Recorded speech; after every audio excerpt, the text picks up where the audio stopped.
Bonjour, je m'appelle Tristan Carnet, je suis réalisateur de télévision et nous sommes ici dans le car régie du Téléthon 2021.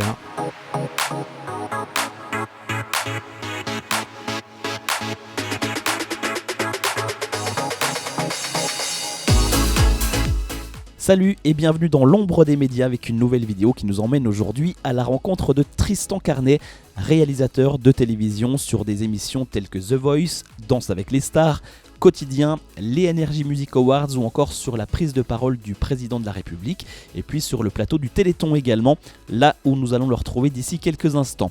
Dans cette vidéo, vous allez en savoir plus sur le rôle d'un réalisateur, sur ses enjeux également et puis en toute fin de vidéo, on vous proposera une immersion en régie, donc restez bien jusqu'à la fin de cette vidéo. Et puis si vous souhaitez être sûr de ne rater aucune de nos prochaines vidéos, n'oubliez pas de vous abonner à cette chaîne et puis d'activer la petite cloche. On retrouve Tristan tout de suite, c'est parti.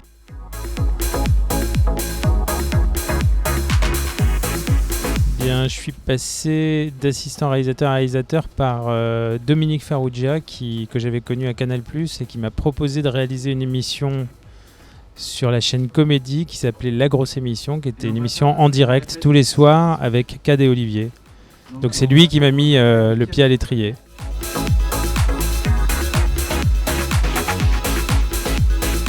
Alors un réalisateur, ça sert à mettre en image et en image et en musique, j'ai envie de dire, une émission. C'est-à-dire qu'en fait, on gère toute la scénographie, toute la mise en scène de l'émission.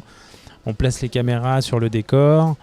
On décide avec le producteur de comment va être le plateau, comment va se créer l'émission, et ensuite on dirige un peu les équipes pour l'équipe de décorateurs d'abord pour le décor qu'on va avoir, ensuite de la lumière, de la scénographie, et on met un peu en image. C'est un peu comme un chef d'orchestre qui gère au moment des émissions en direct toute la technique, et c'est-à-dire les cadreurs, le son, l'image, voilà, toutes les personnes qui travaillent sur un plateau de télévision.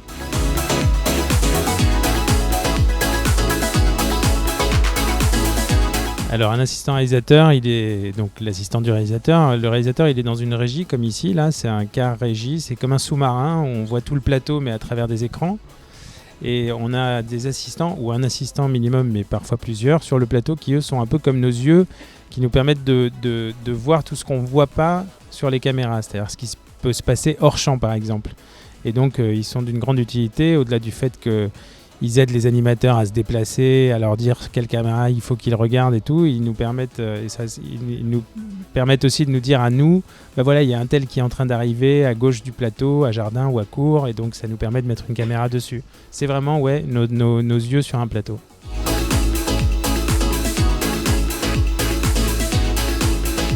Alors je travaille très souvent avec la même équipe. J'ai quelques cadreurs qui sont très fidèles et qui restent vraiment avec moi quasiment sur toutes mes émissions, mais sinon j'ai on va dire un pool, une équipe assez large, et puis je les fais tourner sur les différentes émissions que je fais dans l'année. Mais globalement je bosse avec mes cadreurs parce que d'abord on se connaît, ils savent comment j'aime travailler, et puis comme eux me connaissent, ils savent de quoi j'ai envie ou besoin, et donc ils me proposent aussi des plans que j'aime bien avoir. Et le fait de se connaître, ça permet d'avoir plus l'habitude et plus de rapidité aussi pour avoir les plans que j'ai envie d'avoir.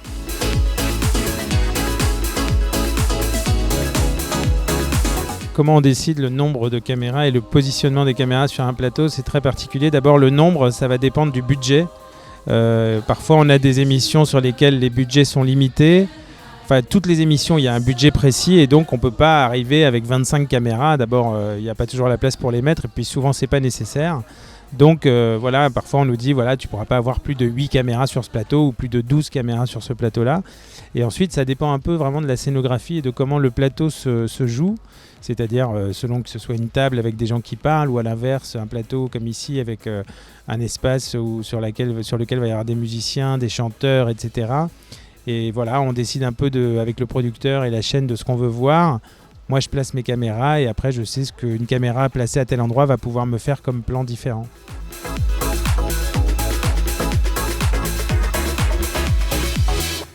Quand je fais des Energy Music Awards, je sais que je fais une grosse émission qui est très regardée et qui est un gros direct sur TF1, qui est une émission que j'adore faire. Et oui, c'est sûr que faire des émissions comme les gros barnums qu'on peut faire sur TF1, type The Voice, Danse avec les stars, ou même sur France Télévisions, la fête de la musique, le Téléthon, c'est aussi un gros barnum. C'est des émissions qui sont très excitantes à réaliser parce que elles durent longtemps, il y a beaucoup de choses à filmer. Il faut avoir une certaine expérience. Souvent, les artistes qui sont devant les caméras, je les connais, donc on a une complicité aussi. Eux-mêmes savent comment j'utilise, par exemple, mon Steadicam. Et beaucoup d'artistes s'amusent à jouer avec. Et quand c'est pas moi qui l'envoie, ils viennent me dire est-ce que tu auras ton stead, etc. Donc on a la complicité qu'on a aussi avec les gens qui sont devant les caméras est très importante.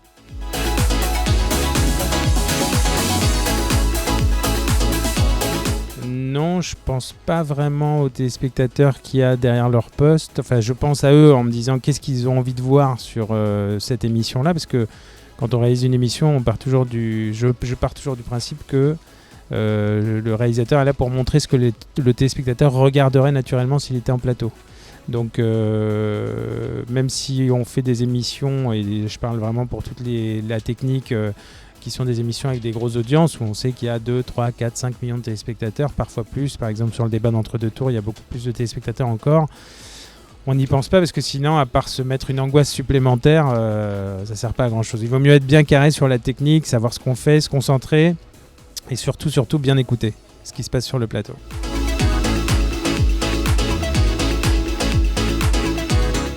Alors à chaque émission, il y a un enjeu particulier. Sur The Voice, par exemple, on peut faire des jolies choses artistiquement, mais si à un moment donné, il y a un coach qui a une émotion, on va tout de suite s'arrêter de passer ce qu'on avait prévu de faire, par exemple un plan, je sais pas, au Steadicam ou à la grue, pour passer une émotion de Florent Pagny ou du coach qui est ému ou qui au contraire hésite un peu, etc. Parce que c'est le principe de l'émission. Sur le débat d'entre-deux tours, c'est un débat très important parce que ça a un enjeu incroyable. On sait que voilà, c'est la présidence, pas qui se joue pendant cette émission-là, mais c'est les deux derniers candidats en liste qui sont là et qui discutent. Donc c'est très regardé. Et donc voilà, comme on est en direct et qu'on veut être le plus équitable possible, on espère, on croise les doigts pour qu'il n'y ait jamais de problème technique, une caméra qui tombe en panne, une lumière qui tombe en panne. Et donc pour nous, c'est le genre d'émission qui se passe bien quand tout s'est bien passé techniquement. Et après, j'essaye,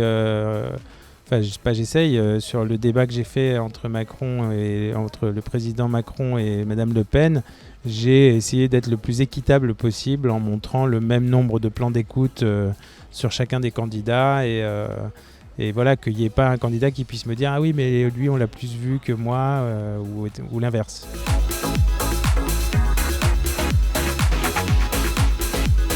C'est carrément possible de démarrer en réalisation à la télévision, d'abord parce qu'il y a beaucoup plus de chaînes qu'avant, donc qui dit plus de chaînes dit plus de programmes.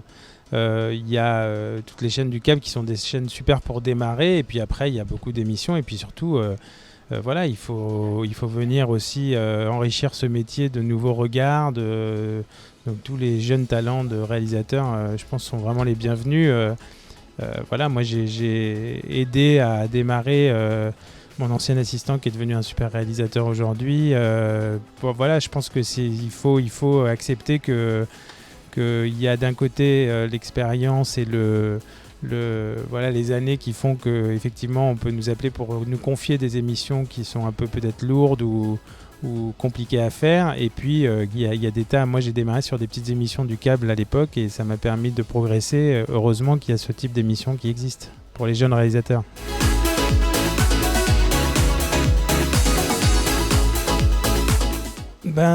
J'ai fait une fois un match de foot pour les 20 ans de la Coupe du Monde 98 et c'est la seule fois que j'ai fait du sport en réalisation et je me suis vraiment éclaté. Je savais pas que c'était aussi sympa de réaliser du foot. Il y a évidemment des réalisateurs qui font ça hyper bien.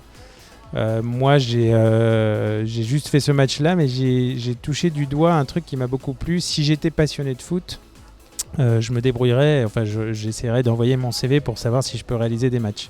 Mais je ne suis pas assez passionné de foot. Voilà, vous en savez un petit peu plus désormais sur le travail de réalisateur. Un grand merci à Tristan et à ses équipes pour leur accueil. Et puis comme promis, on termine cette vidéo avec une immersion dans le car régie.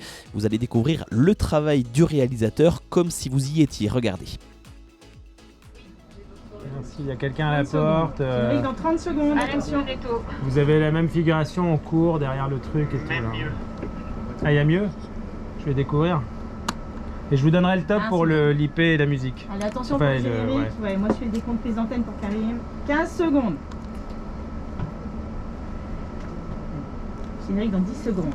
9, 8, 7, 6, 5, 4, 3, 2, 1. Top générique. Top. 30 secondes.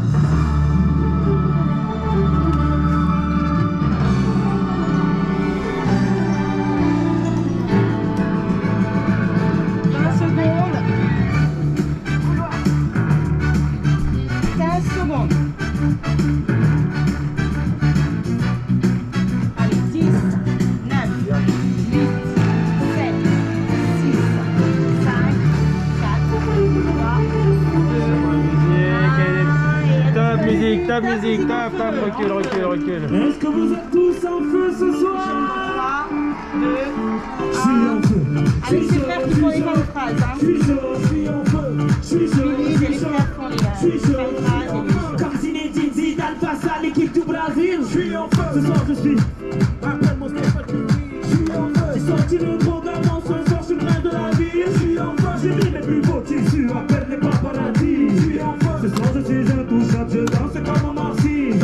Le sol s'allume, même Michael Jackson me dit merci. Le DJ me fait une passe et boum, par la lucarne. Sors de la piste, fais le grand picard de Vandal. Je sens que je vais briller, ce soir je marche sur l'eau. J'ai l'impression de planer, ton regard était une eau. Si tu me croises, fais un peu. Si tu me parles, fais un peu. Si tu me touches, fais un peu. Car moi ce soir je suis en feu. Je suis en feu, je suis en feu. Et quelqu'un peut faire du Je suis en feu, je suis en feu, je suis en feu. À moi ce soir je suis en feu. Je suis en feu, je suis en feu. À moi ce soir je suis en feu. Je suis en feu. 10 secondes, on part pour un couplet. Je suis chaud, je suis chaud. Est-ce qu'il y a du 5 secondes, couplet.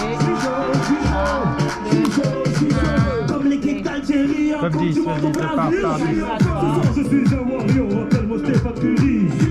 Je sors de 2 heures de sport, ramène-moi des cheerleaders. Je suis en feu, comme ce grand blondinet énervé contre Freezer. Je suis en feu, ce soir je ne joue pas mais je repars avec le trophée. Je suis en feu, on m'appelait Kirikou, ce soir je suis John Coffey. Je suis en feu, comme la sœur de Beyoncé dans l'ascenseur avec Jay-Z. Je suis en feu.